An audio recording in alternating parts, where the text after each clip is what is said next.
Jesus knew that the hour had come for him to leave this world and go to the Father.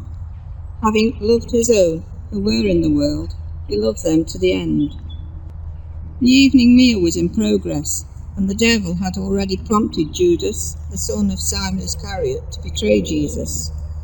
Jesus knew that the Father had put all things under his power, and that he had come from God and was returning to God. So he got up from the meal, took off his outer clothing, and wrapped a towel around his waist. After that, he poured water into a basin and began to wash his disciples' feet, drying them with the towel that was wrapped around him.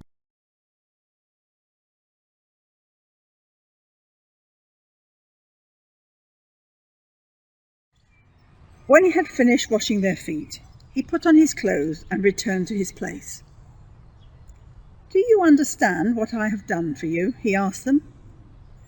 "You call me teacher and Lord, and rightly so, for that is what I am. Now that I, your Lord and teacher, have washed your feet, you also should wash one another's feet. I have set you an example that you should do as I have done for you. Very truly, I tell you, no servant is greater than his master, nor is a messenger greater than the one who sent him. Now that you know these things, you will be blessed if you do them."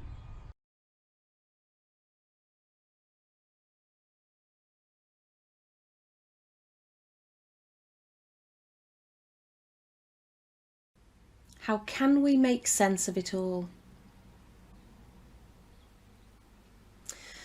Some of you might be old enough to remember the comedian Norman Collier with his intermittent mic. His famous act came about through watching a bingo caller in a northern club who was working with a faulty connection on his microphone. And people could only hear every other word, and what he said made no sense whatsoever. Norman Collier thought it was genius, hilarious, and decided to incorporate it into his act. Maybe, as you've gathered on Zoom the last 12 months, you've felt sort of similar. The first disciples must have been asking the same question, mustn't they? How can we make sense of it all? But of course this was very far from a comic situation. After the excitement of Palm Sunday, the truth begins to dawn, and the prophecy and the hints about what will happen to Jesus start to become true before their eyes. One of you will betray me. Jesus says, "Remember me."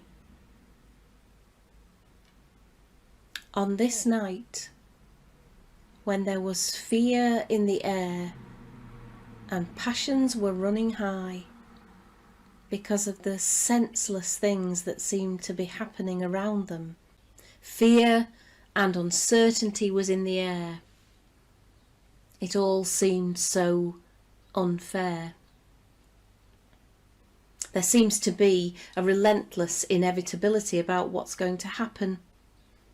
The deliberate provocation of local religious leaders because of his radical teaching, the Roman occupiers' desire to knock troublemakers on the head.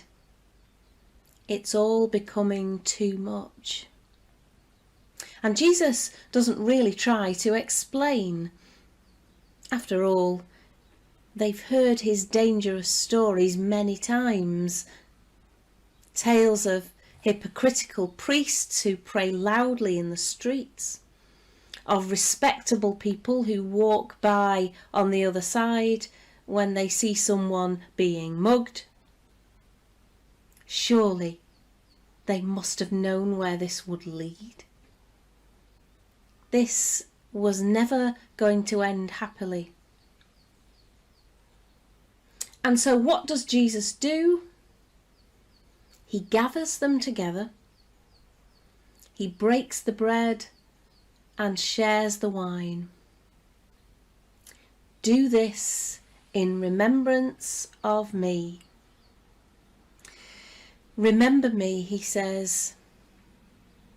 Remember all I have meant to you. Remember the things I've said that you very often didn't understand. Remember the people we've helped and healed through what we've done together. Remember those whose company I kept and how very often you were surprised. Remember the love we have shared. Remember me. Jesus says to his friends, remember me, and then go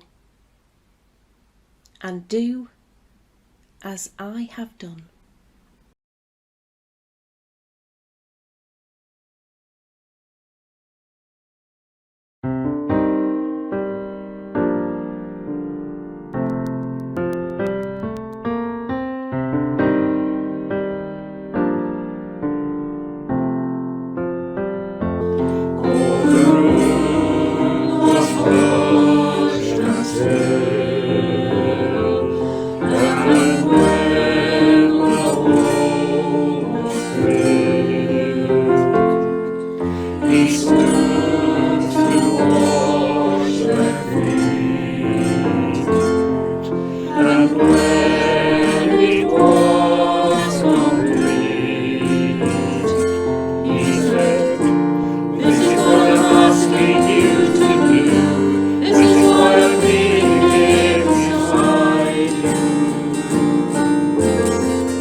If we are too proud to own up to our own brokenness, if we keep hidden what needs refreshment, how can you care for us? You can care, and this is how. When we are ready to move from distance to involvement, from intent to touch, Then you will wash the feet that tire on rocky roads. You will care and heal beyond our expectation.